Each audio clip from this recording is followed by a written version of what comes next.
Well, we made our way into what was the buffalo kill, and as you can see, not much left. The horns and the ribs, the horns and the bones. And as we were coming in, there were some vultures. They've flown off, and we can maybe see him again, just there, just through the twigs and the leaves there. There's a spotted hyena. He should walk out. There we go. That's just on cue. Perfect. Full belly. In fact, I wonder if she's not pregnant, perhaps. Let's see. She's going to come around to the carcass, I hope. And that's a belly fuller than just lots of food. And I see the mammary glands were swollen. We just see we can't move too much at the moment. We're in a dip here, so signal's a bit tricky. But I think she'll build up towards coming to the carcass, unless this is from a different clan, not the one that we see more often further south, because they're super relaxed with vehicles. Now, hyenas people typically associate with scavenging. Hyenas can also hunt. They do also hunt, but when the opportunity is there, they like scavenging. They've got incredibly powerful jaws, so they'd be able to chew through a lot of these bones. Although buffalo bones are quite big and quite tough, but they would be able to gnaw away at some of it still. And so the story ends. You can see that whole area has been flattened by all the paws and the lions moving around, as well as the different things that came off the buffalo carcass itself. Yeah.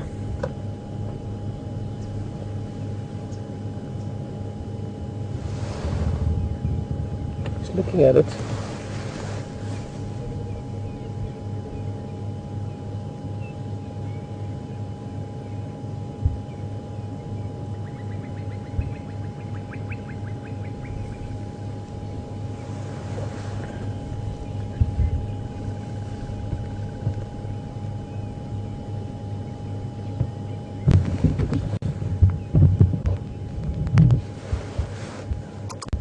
I know what this is actually. She arrived here probably with us, or not much sooner, and she's being very careful because she doesn't know if there's maybe lions around. I think that's actually what it was.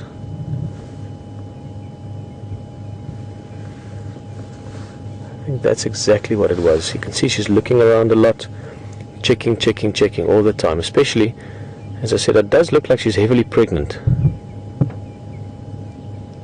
So she doesn't want to take any chances. She'll be a little bit slower than she'd normally be. She doesn't want to get tricked in by or surprised by lions. So that's probably why she was so wary. Because it was very strange for me. Hyenas, especially hyenas, they get very comfortable with vehicles.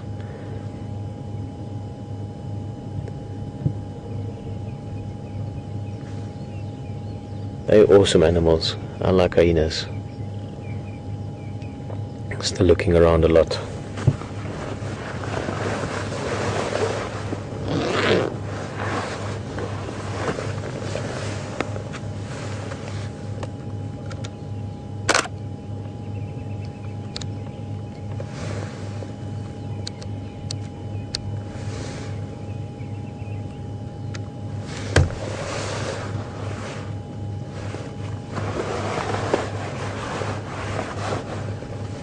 What she really wants to avoid is being surprised by a lion.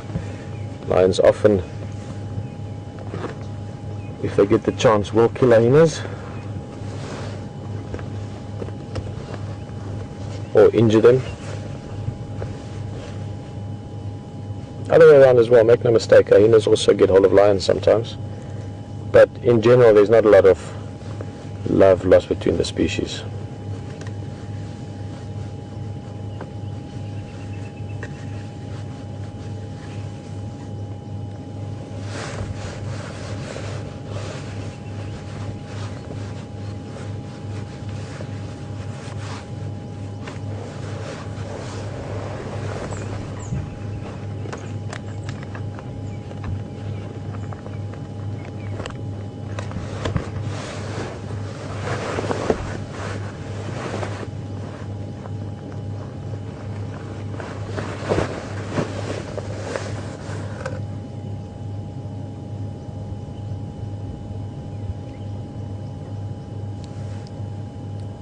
Very, very alert, very wary.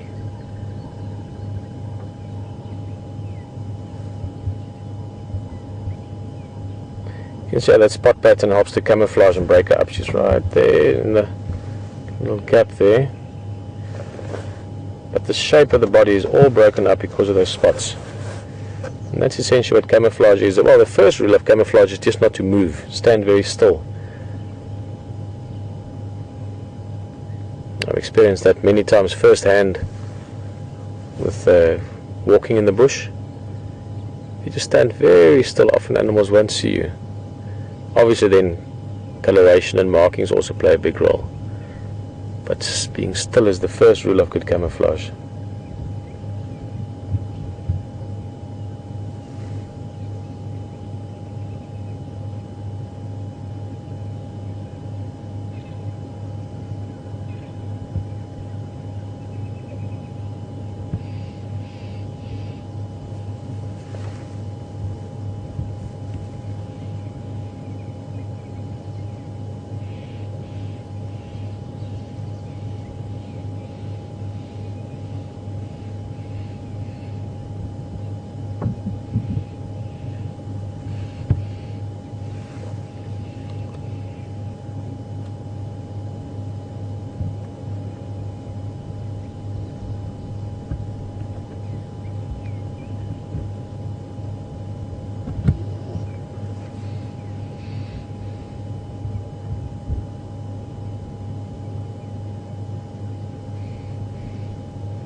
Here she comes again.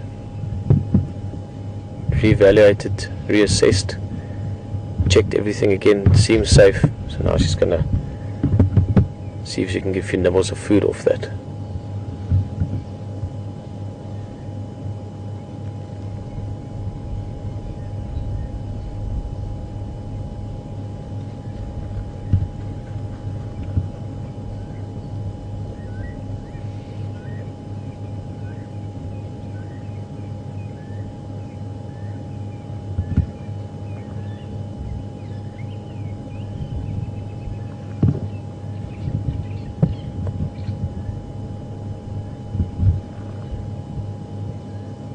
See how the ears are working the whole time? Looking, listening, and of course smelling. Hyenas have got an incredible sense of smell. They can smell things at distances and in detail that we literally cannot even imagine. A huge part of their sensory environment is created by smell.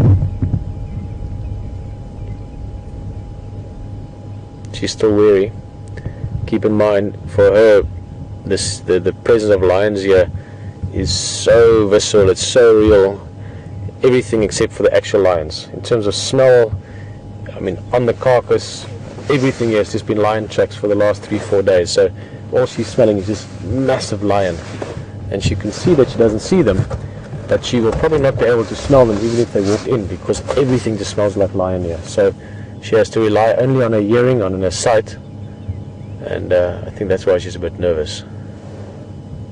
In fact, I think she's moved away. Okay, let's just see if we can turn here. It's a little bit tricky. We're at a very steep angle.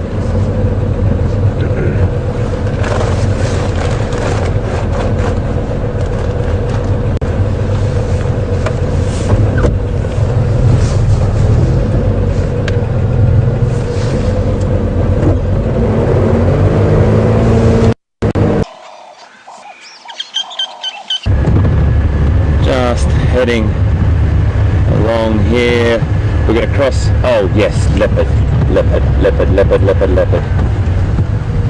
Okay, we've got leopard just under that tree over there. Yes. I'm not sure who it is. I think it might be quarantine, or is it?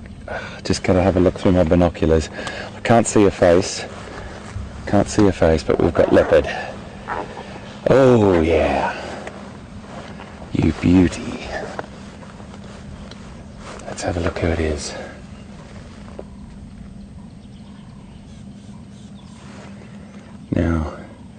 There's a wildebeest just up ahead.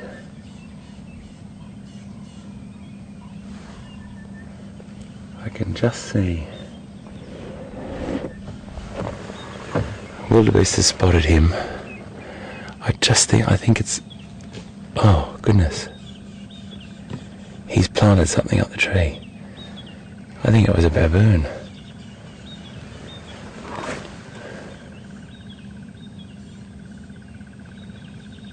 I'm just trying to get a handle on this, folks. Is it quarantine? I think it's Karula, actually. I think it's Karula. She's got a kill and she just went up that tree with it, but it fell down. Just trying to see what the kill is. Oh, it's a baby wildebeest. That's what it is.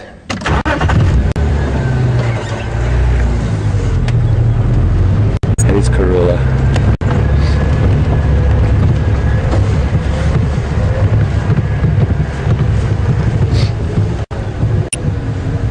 Let's just follow her.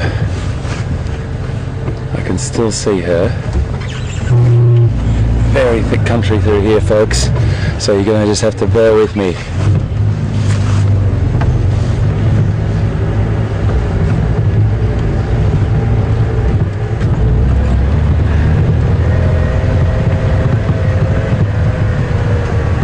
There she is.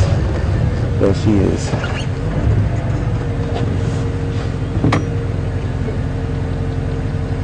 She's had a successful hunt, and she's got a wildebeest calf. Where she's going with it is the question, and can I get there?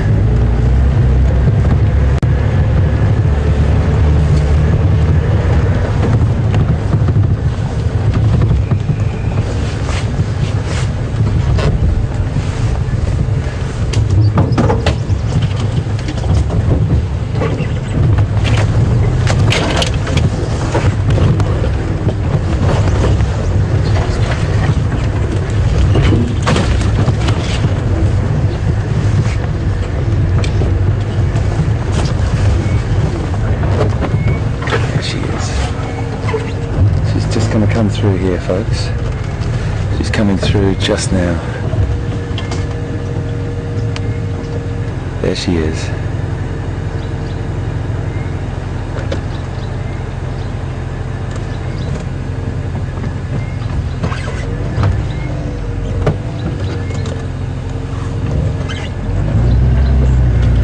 Really tricky country for me here.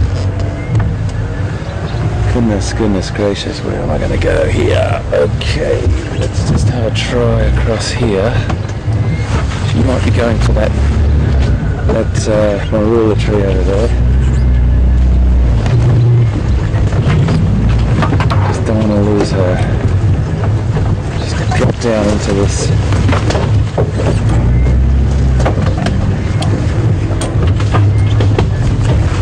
Try and keep your eyes on her. Where she's gone.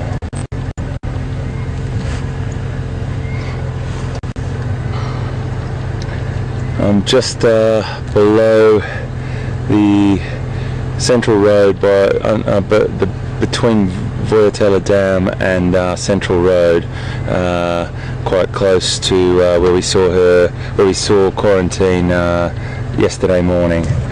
Still trying to follow her. If you could get a call out to the radios for me, Control, that would be great. But I'm just struggling to see her at the moment.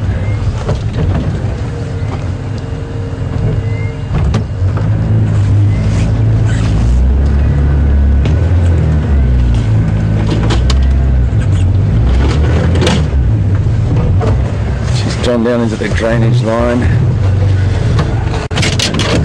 I can't get there from here. That's for sure. We'll give it a go, my friends.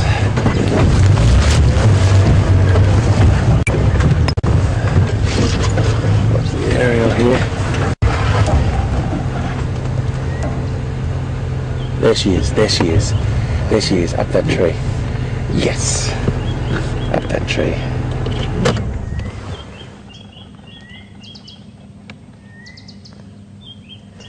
We got her.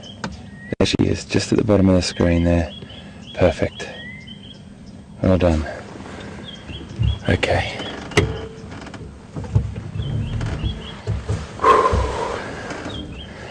Oh, my heart's racing.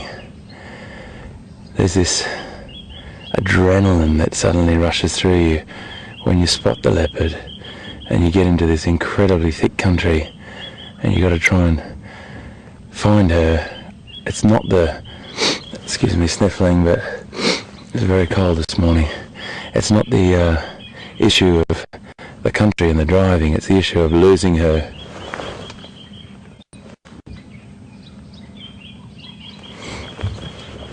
There she is, my goodness, look at her. That is beautiful.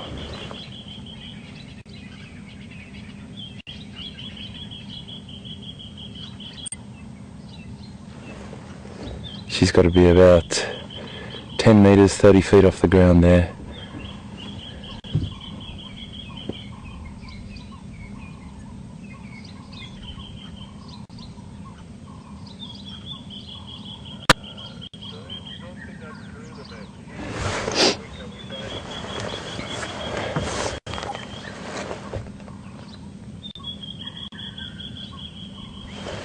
I'm still trying to verify whether this is Kunyuma, my friends. I'm terribly sorry, but I'm just a bit unsure. Just looking through the binoculars.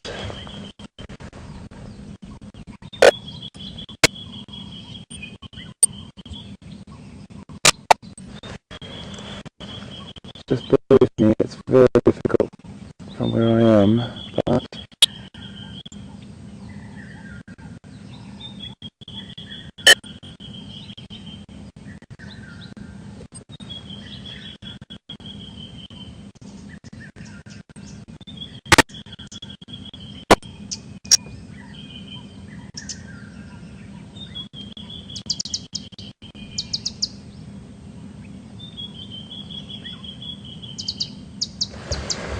still just trying to get a really good visual on her, or him for that matter. I think her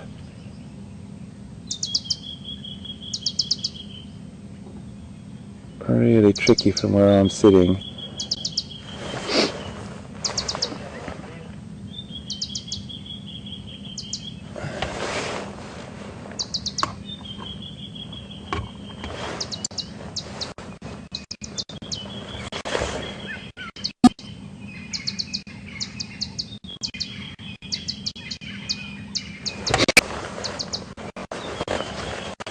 Just keeping my eyes, folks. I'm just having a really good look to see.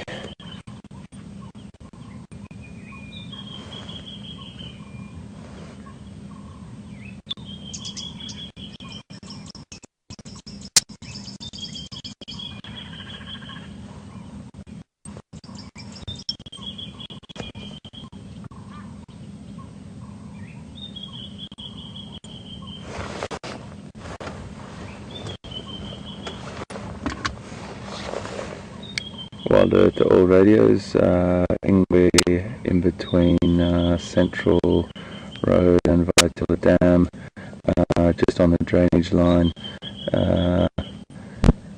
just one vehicle on lock.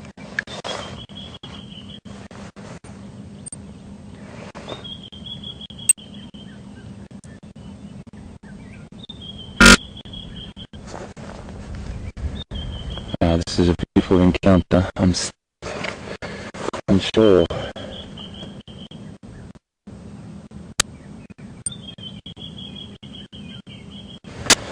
So if anyone can help me with this would be great. If anyone could recognise this leopard and help me, please tweet or send us an email, and you can be part of this identification.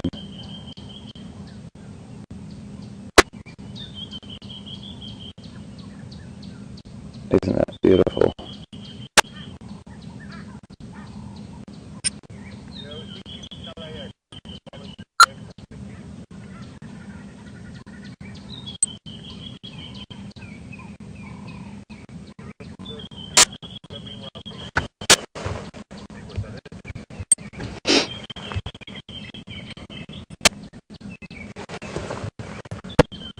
Oh, this is such a fantastic start to the day, folks.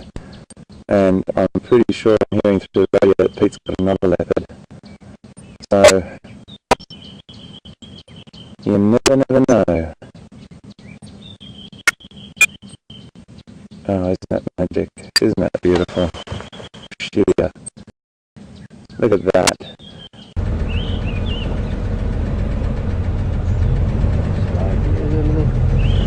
Brush next to us. Just have a good look in this area to our left. That's where he was hiding earlier. Oh, there he is, there he is. Awesome, awesome, awesome, awesome. Guys, we're going to move very slowly. That's quite shy. Just saw this, but I love that about leopard. He's right there. I just glimpsed him through a little gap here, but you're going to have to turn slightly. We're going to turn very slowly. I'm not going to go too close as well, so let's just try and see if we can just turn enough to get a view of him.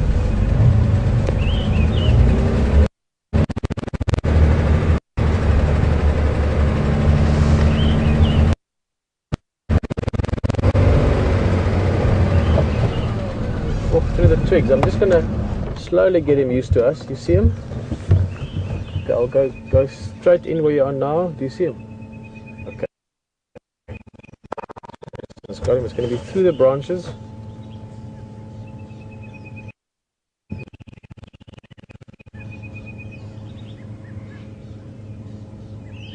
Just see the spots there.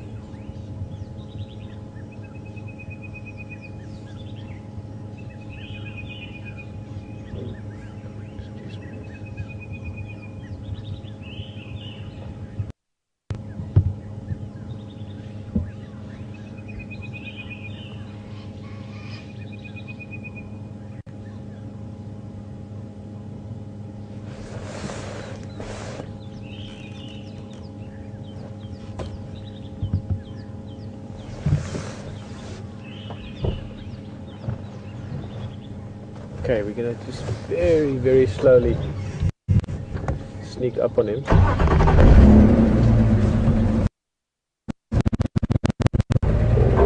Good, he's relaxed, it's relatively good. There we go. Hey! Very good news, and I must let the game drivers know. Very important part of the whole teamwork aspect out here. We thought we couldn't find him. And look at that. Just look at that.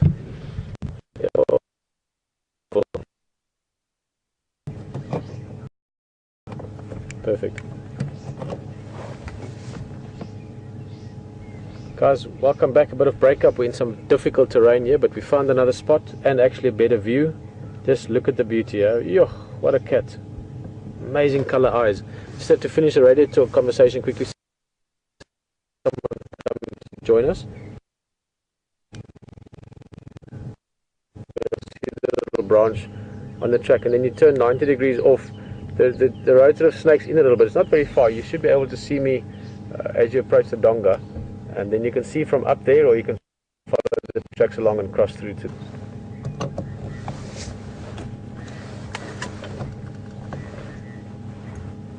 Beautiful cat. Looks a lot like his father. Some of the coloration around the eyes. We actually saw his father not far from here this morning, less than half a mile. His father is considered one of the five biggest lions. He looks like a lion. 5 biggest leopard in Sabi Sands. His name is Mvula, which means rain.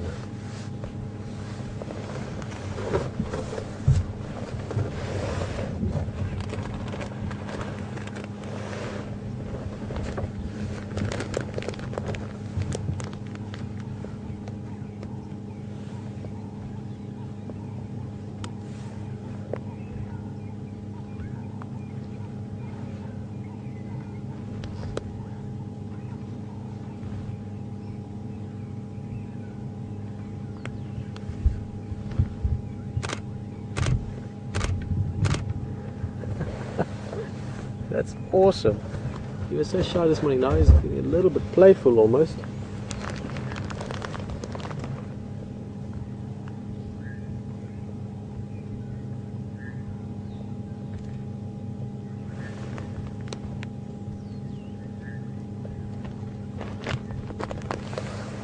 tail twitching, curiosity.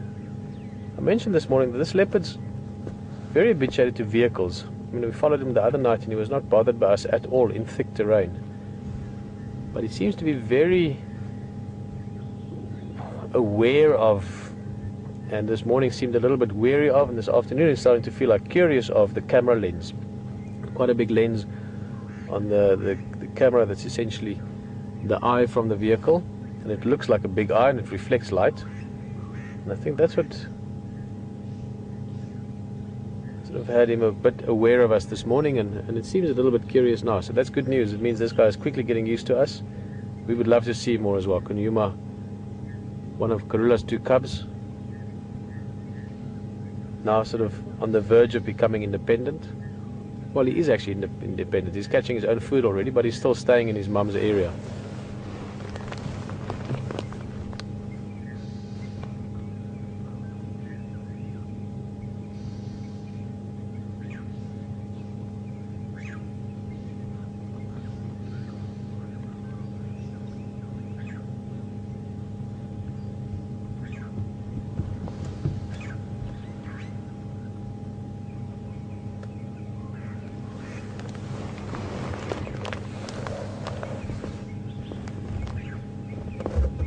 Good question, Jane, and thank you for letting us know where Smithsville is.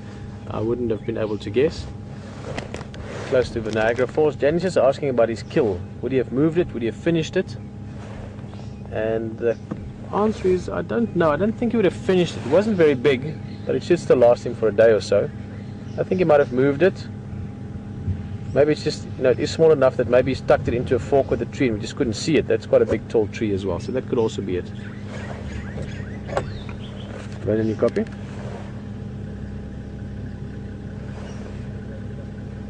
And how's it? Nice to see you again. Yeah, you can see us down here. Obviously, he's just between your direction from us in this little patch. You can see him from up there if you come up to the edge of the bank.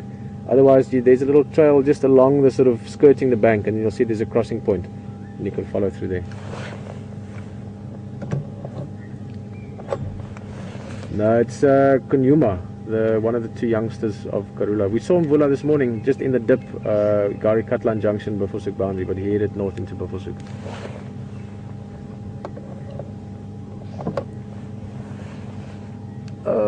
We've got a little gap here. I mean, we've got the benefit of the lens, but he's a little bit wary of us, but he's relaxed nicely now. So maybe have a peek at him from up there first and then down here, but you don't have that many people, so it should be good for you.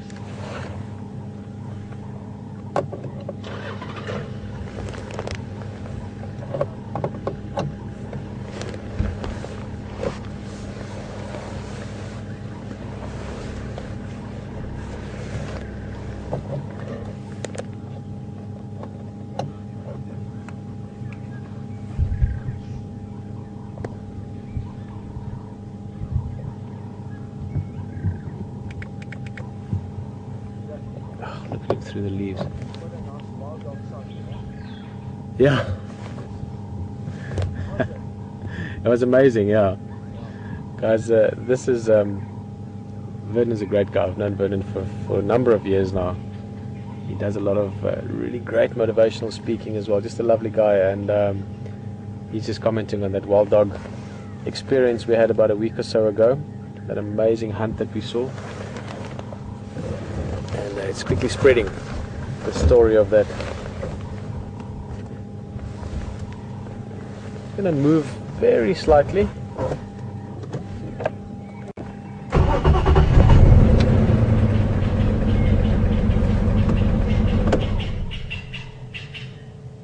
Just going to move a foot to the back. Sorry guys, we're on the very margin of signal here. I'm getting very worried there. Just to see this guy, we've got a little gap here.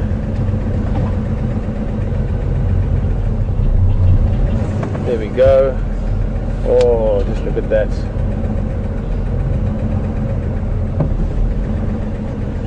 Ah, look at that face. Yo. Can never get over how beautiful they are.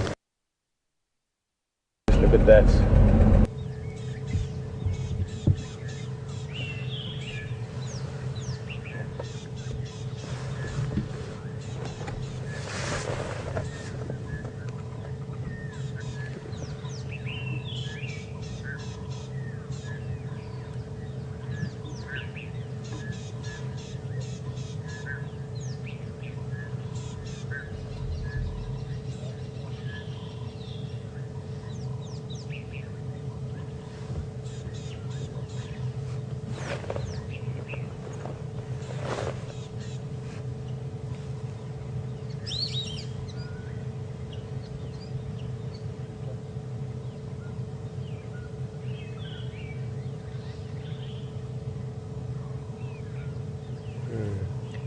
Lazy afternoon.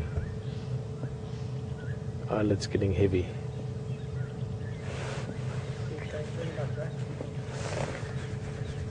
Cheers, Brendan. You guys are on for a few days.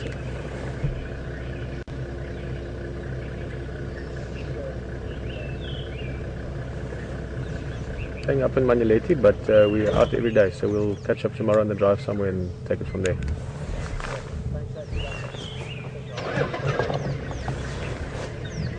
Just Velen is someone I really would like to catch up with, so.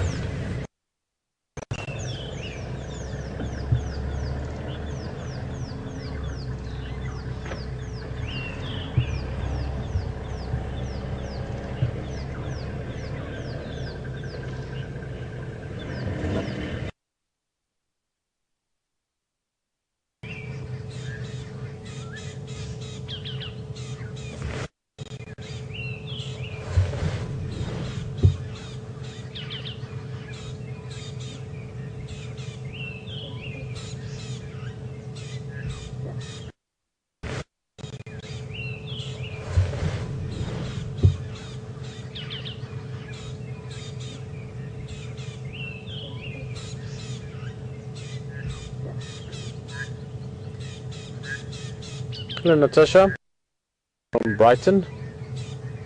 We've got that pier that tends to light up every now and again. Natasha is just asking if the two brothers, now we're talking about this guy, Kunyuma, his brother is called Quarantine, would they ever meet up and what would happen? Well, it's a good question. Firstly, short term, the chance that they would meet up now in the next 2, 3, 4 months is quite high because they're still sharing an area, a mutual territory which actually it falls under their mum's area, and they're tolerated within this area by Mvula, who's the dominant male, who is also their father. So at the moment neither of them are territorial at all, and they are still juveniles. They're not independent adult. In the next while there's a good chance they'll meet up just because they're sharing a similar area. And what would happen, they would probably get along quite well. They might still play a little bit. I mean, they were best friends for the last 22 months or so. They've grown up together, you know, they suckled from Karula together, they shared kills with her, but at the same time they wouldn't necessarily be looking for each other anymore. And there might even be some aggression, is maybe too strong, but antagonism, if you want, between them. That's short term. Now within the next 1 to 6 months they will leave this area because they will be becoming more sexually mature, and they will grow up and they will get pressure from Mvula to leave, the big male, and whether they would then meet up with each other again, oh Natasha, it's probably, I would say, highly unlikely, just because they excuse me, they will go different areas, they will disperse, they will cover lots of ground until they eventually at age 4 years, probably 3.5, 4.5, 5 years, around that, and they can then start to sort of carve out their own area, their own territory, and then start their own, you know, dominant behavior and offspring hopefully later on. So the chances of them actually meeting each other, you know, let's say they leave in the next 3 or 4 months, after that is not that likely. It's not impossible.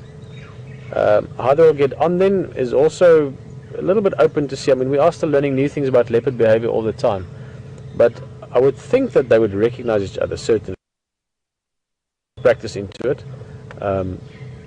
even though they can easily look all the same, but they have very, very different facial markings, so they would definitely recognize each other, I would say, even years later. I can't imagine that they won't. Would they be friendly to each other? I don't necessarily think so. Would they be more tolerant with each other than they would be with other big males? I would certainly think so. But this is stuff that has not been studied enough, purely because leopards are so elusive and they cover such large areas, especially the males. When they disperse, they can go anywhere. They could move 5 or 10 miles from here, they could move 200 miles from here. It just depends on the situation.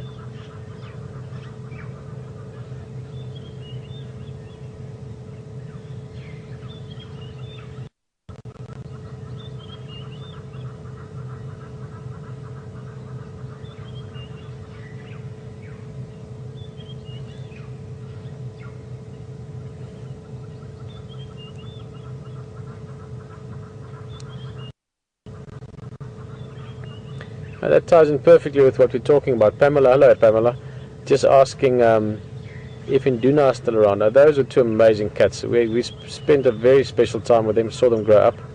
Induna and Misho, they were a second litter, both males, and they're definitely not around here where we can see them. I mean, they might be in the vicinity, they might be up north in Manuleti or east in Kruger, but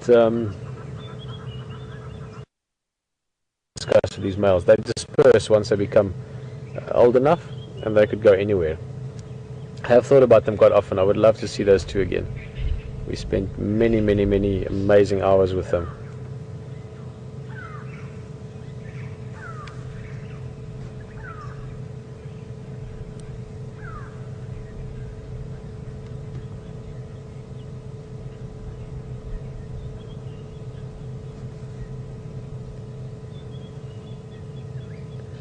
The name Kunyuma, we've got another leopard here. Again, there's some history in the names. Karula's first litter was called Saseka and Tingana, is what we called them. Later on the names changed to Tandi and Shadow, and Tandi and Shadow are still both around. That's the benefit of female cubs, is they often stay in the general vicinity of where they were born. And why I'm saying that is that Tingana, which is now called Shadow, means shy, but so does Kunyuma. Kunyuma in Shangaan or Tsonga also means shy or elusive, and that's what this guy was named for. He's still, I can see from his behavior, he's just inherently a little bit shy and a little bit more wary of what's going on around him than his brother Quarantine, who just seems to be very, sort of like Karula, just gung-ho, doesn't care, does his own thing, not bothered by anything. This guy's a little bit shy. I like this leopard a lot. He's beautiful, beautiful face. Do like him. Quite different looking from his brother. He's substantially smaller as well. Lighter. He's not as dark. But a beautiful face. And I like this bit of playfulness just now, the way he looked at us. He's a lovely cat. And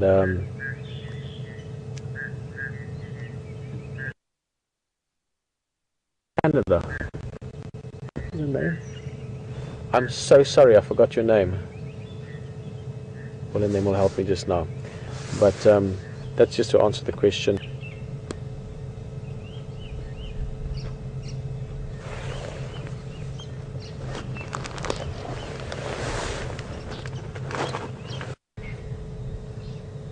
Very good made here by Conmaro, who is just asking, hello Michael. You would expect a leopard to get up, start moving around this time of the day or the night, the sort of dusk time. Typically your predators, typically your cats, typically leopard, are quite active around sunset and sunrise, dusk and dawn. They are quite active at night, but they're also quite active in daytime. So they're not specific to times, but certainly, Michael, normally this time of night would be when a leopard starts getting active. But this one made a kill this morning. So the belly is full. I'm sure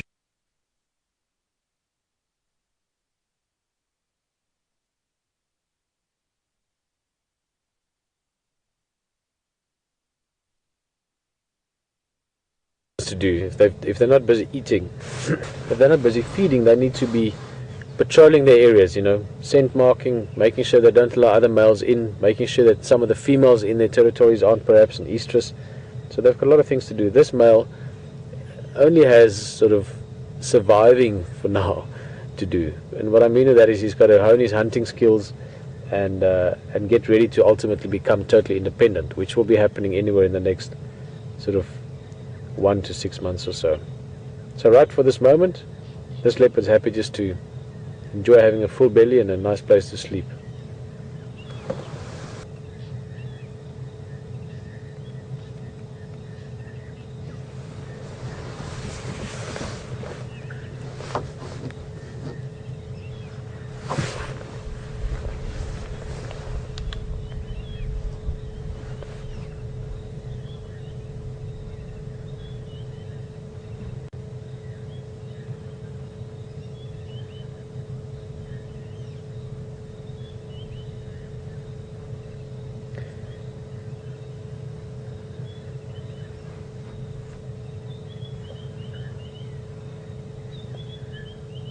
So we're going to slowly start putting a bit of light in the sky.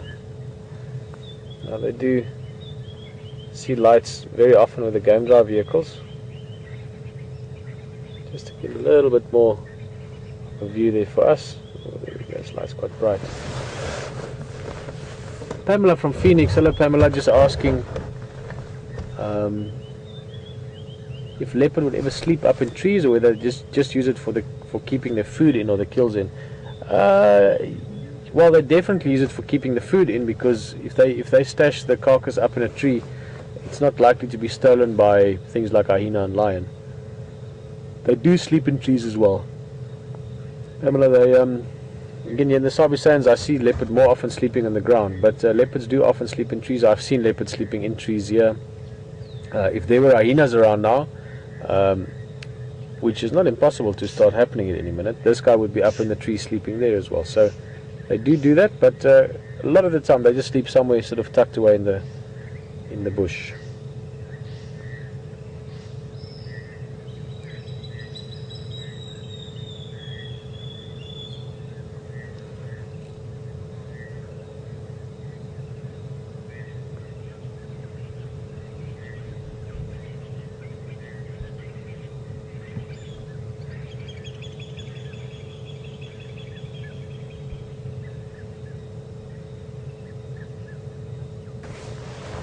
I'm going to see we've got a little spotlight on the vehicle here, which I would love to get on him.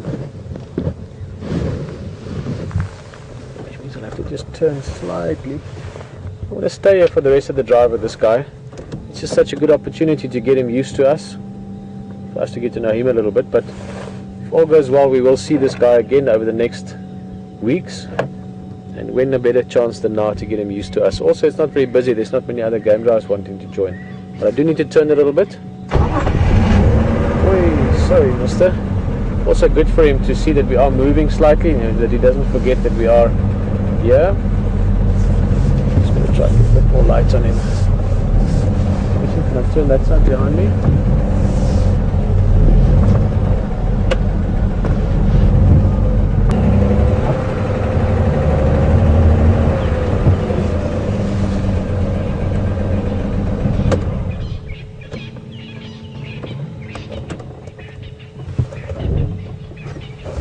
Perfect.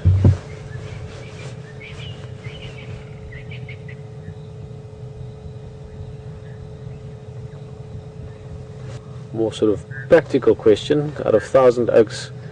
Kim is asking, Thousand Oaks just sounds like a cool place. I'm sure it must be a lovely place with a name like that.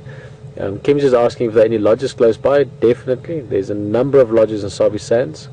All of them great. Some of them amazing.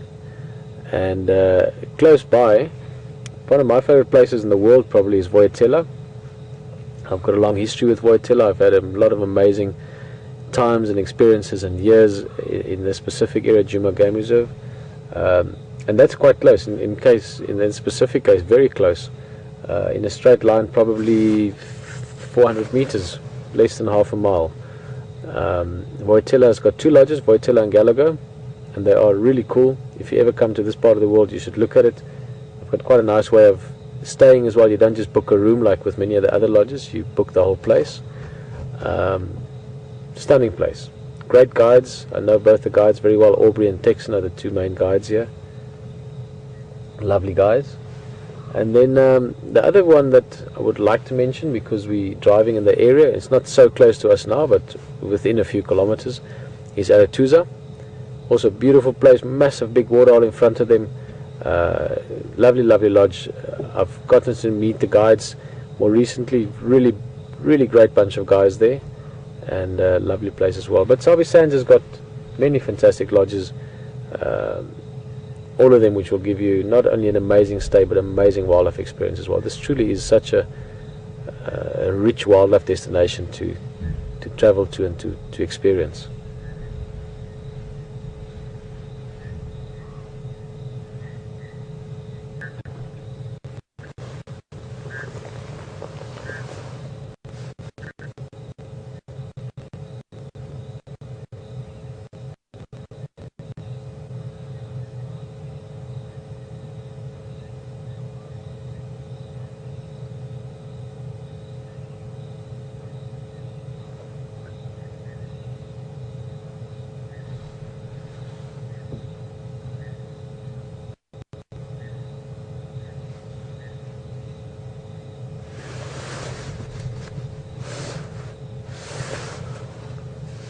Well, almost at the end of the drive, and I think maybe one or two more questions to answer. I just really enjoyed this, sitting here, and I think also because it's nice and cool, and you can feel the bit of rain in the air.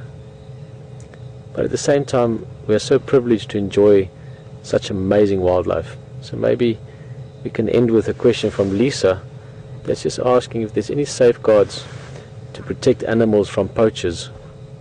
I would presume in the wider area of Kruger, and more specifically to Sabi Sands, which is where we are. And as much as it's maybe a difficult question to have to think about sometimes when you're just sitting out in such an amazing environment like we are right now, it is an important question to think about.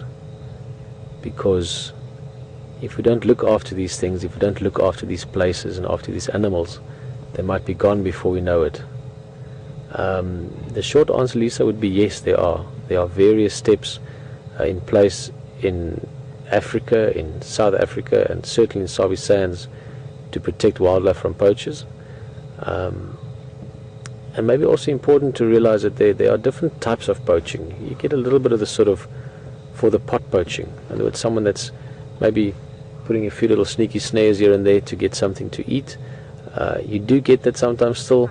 Is that such a big problem? Not necessarily, as long as it doesn't become too big, too common.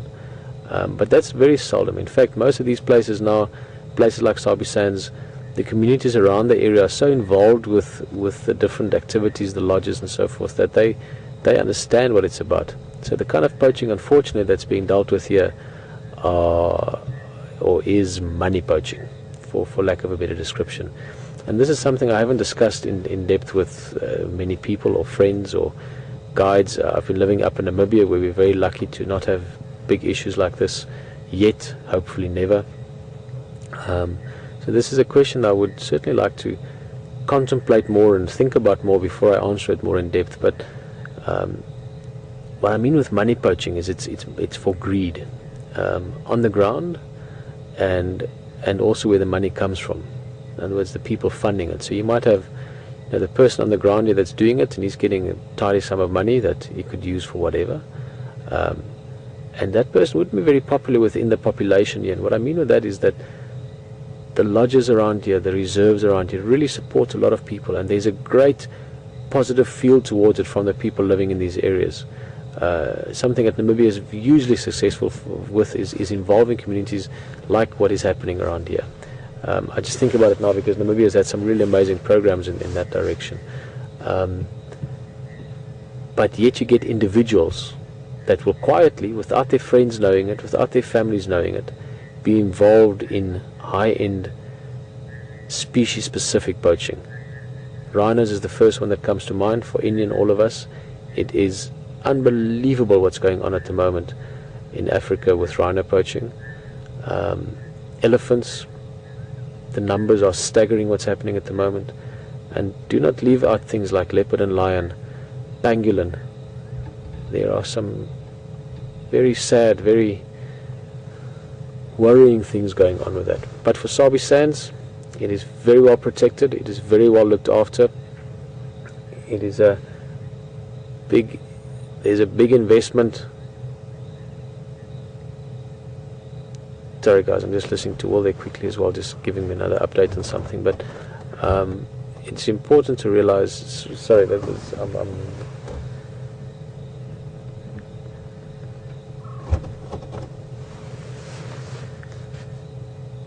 I think let me leave it at that.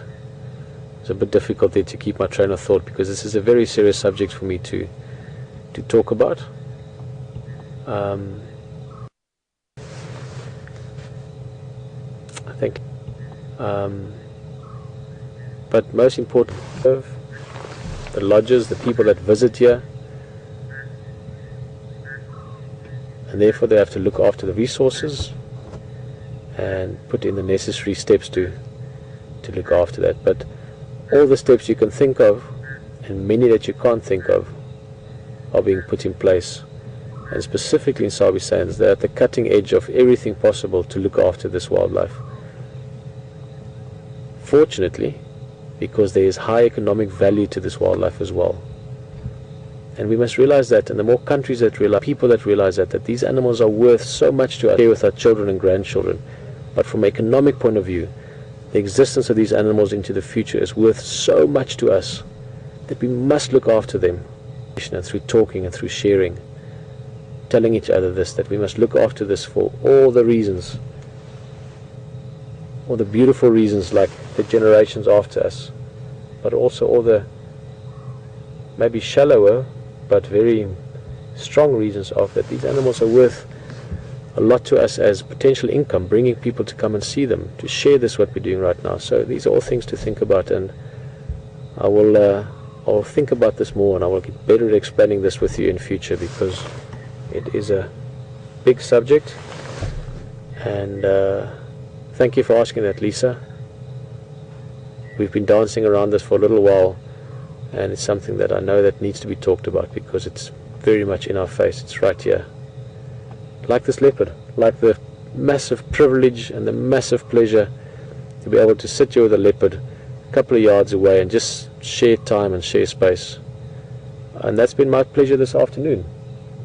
So from this, here from the vehicle, I want to thank you very much. For myself, Peter Pretorius, Jason in the vehicle, all the guys in control, Will and standing by that side for the rain, and all of you from all over helping us to make this possible. Thanks so much, and I look forward to all the exciting stuff we're going to share down the line. You must have a lovely time where you are, and we look forward to seeing you out here again tomorrow.